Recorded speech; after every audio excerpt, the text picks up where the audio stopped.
we're here again. I'm welcoming you to Science and the Fourth Dimension as usual. Oris, the ordinary teacher, is here. My specialty is physics, maths and physics. But like I said earlier on, I'm doing chemistry for this season. I teach at the Cambridge and Wyatt class here at Dekwa International School of Excellence in Liberia. This is the second part of the introduction. Today I'm talking about matter, and I will go further on it. So what is matter? Matter is anything that has mass and occupies space. Anything that has mass can be weighed. Anything that occupies space can take up space, like I said. Simply, anything that has a particular nature that is made of particles is matter. So matter is made of particles. Alright? If it's made of particles, it's what? It's matter. States of matter. Matter can exist in different states. Generally, there are 4 states of matter: solid, liquid, gas, and plasma.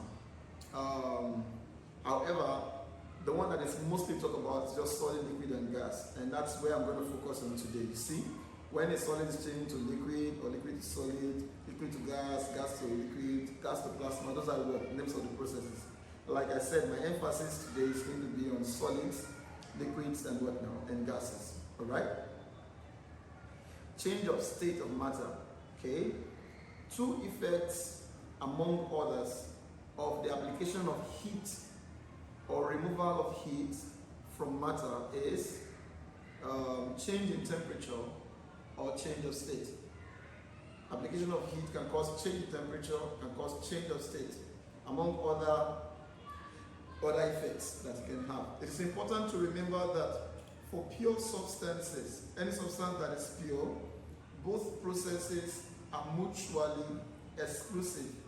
They cannot happen together. That means change in temperature cannot be happening while a change of state is happening. It's either you're having change of state or you're having what now? Change in temperature. Hence, during change of state, there is no change in temperature. During change of state, take note of this, very, very important. You see solid structure, liquid structure, and gas structure over there. During change of state, there's no change in temperature. Okay, let us see what now the processes for change of state. You see process 1 is from solid to liquid, liquid to solid, process 2, up to what now, process 6. So what is the change for solid to liquid called? Melting or fusion. And what is the change from liquid to solid called? Freezing or solidification. What is the change from liquid to gas called? It is called vaporization. Now, vaporization can either be evaporation or boiling. From gas to liquid, the process is called condensation or liquefaction. From solid to gas, the process is sublimation or desublimation. Some textbooks will use sublimation, others will use desublimation. Gas to solid is sublimation. That's the name for the process. It is important to remember that during change of state, there is no change in temperature. I'm making this repetition for the purpose of emphasis. Very, very important, okay? The law of conservation of matter, what does it state? What does the law of conservation of matter state? The law of conservation of matter is the same thing as the law of conservation of mass. It states that matter can neither be created nor destroyed, but can be transformed from one form to another. That is the law of conservation of matter. You cannot create nor destroy matter, right? So you see that equation there is just to explain it. Everything you see on the right, you find on the left. There's 1 carbon on the right, 1 carbon on the left. Oxygen on the right. Just count you can pause and then go back and check. You see the particles are the same. Properties of solids, liquid, and gases. You see for solid, liquid, gases, you see we have there for volume, compressibility, shape, kinetic energy, cohesive forces. For solid, it is fixed. The other one is fixed. The other one is variable. This one is incompressible, compressible. It has a fixed shape, take the shape of the container, the other one is shapeless. And then the list goes on like that. Some basic classification of matter. So if we're talking about particles, we can classify matter as atoms, molecules, and ions. For physical states, solid, liquid, gases. For purity, we have pure substances, elements and compounds, impure substances and mixtures.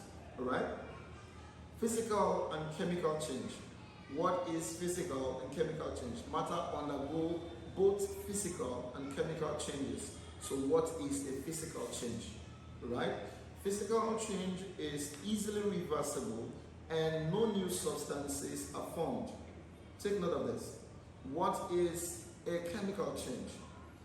A chemical change is not easily reversible and new substances are formed.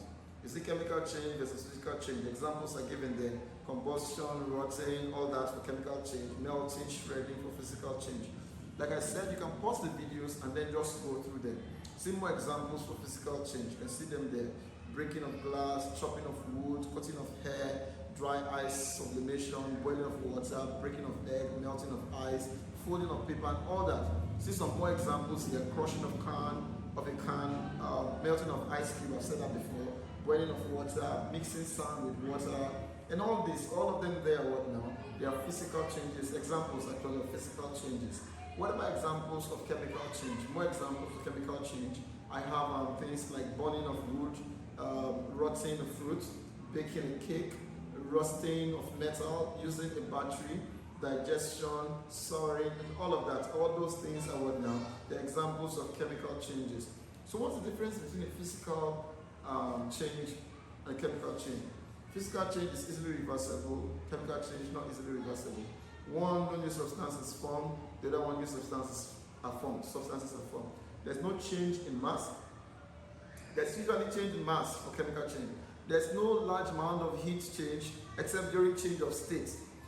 Usually, chemical change is accompanied with a great amount of heat change. For physical change, it's usually you have a great amount of heat change only during change of state, because all change of states, they are physical processes. Take note of that.